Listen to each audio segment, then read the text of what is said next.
There is a real danger at present, because of the rolling political controversy about myself, that Mr Abbott is simply able to slide quietly into the office of Prime Minister, because that is his strategy, without proper scrutiny, without proper examination, or any real debate about how he would govern Australia and what he would do to Australia if he became Prime Minister of Australia. And I personally do not think that is good for our democracy. As a former Prime Minister of Australia, I care about our country and I care about it deeply. And I cannot, for one, stand idly by and watch Mr Abbott try to slide into office by default without any real scrutiny being applied, and then allow him to pull down everything our team has spent many years now building up for our country's future.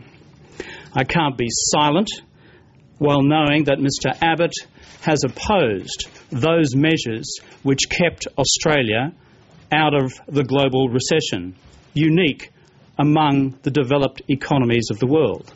I can't remain silent knowing that Mr Abbott opposed those measures which kept hundreds of thousands of Australians in jobs who would otherwise have lost their jobs.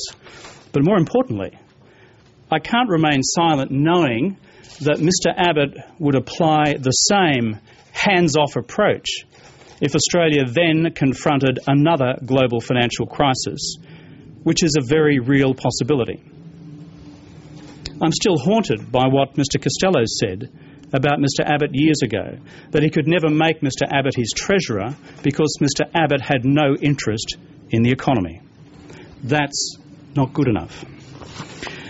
On hospitals, I can't stand idly by, having spent the better part of 2 years working on, developing, negotiating an historic agreement with the states and territories of Australia for a new national health and hospitals network. For the first time, the Australian government becoming the dominant funder of the public hospital system of Australia so it doesn't fall over, yet allowing Mr Abbott to step in and tear that up. Particularly Mr Abbott, who had 5 years to fix this system when he was Health Minister, and his only contribution was to rip $1 billion out of the public hospital system of the country. I don't think that's being fair dinkum, and I actually don't think Mr Abbott is fair dinkum. Nor can I stand around and just watch him tear down the national broadband network. That will be an act of national economic vandalism, as Australia seeks to, through the decisions of the government which I led, put itself out there with the new economies of the 21st century, only to have the new infrastructure of the 21st century ripped away. But you know something? I can't abide Mr Abbott being Prime Minister of Australia as the only Prime Minister in the Western world who says and believes that climate change is absolute crap, his own language. So, ladies and gentlemen of the press, these are the reasons I oppose the election of Mr Abbott's government, and these are the policy reasons, therefore, I support the re-election of this federal Labor government under Prime Minister Gillard.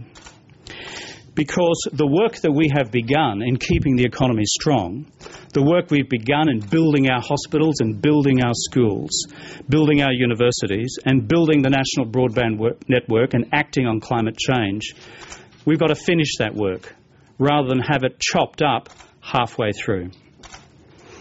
As I said last night on radio, no government in the world is perfect.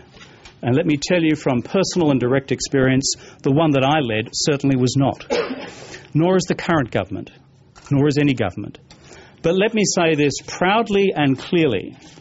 The fundamentals of the economy and the policy directions of our country are absolutely right.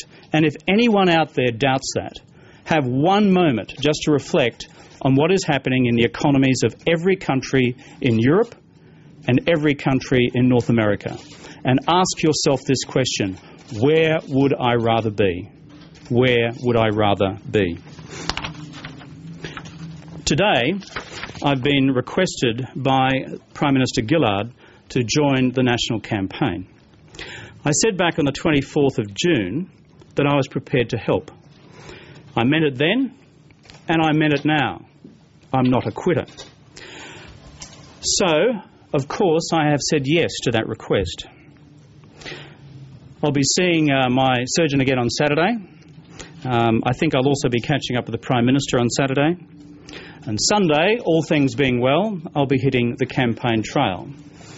Various parts of Queensland, New South Wales, maybe elsewhere. All to support good local candidates, strong local members.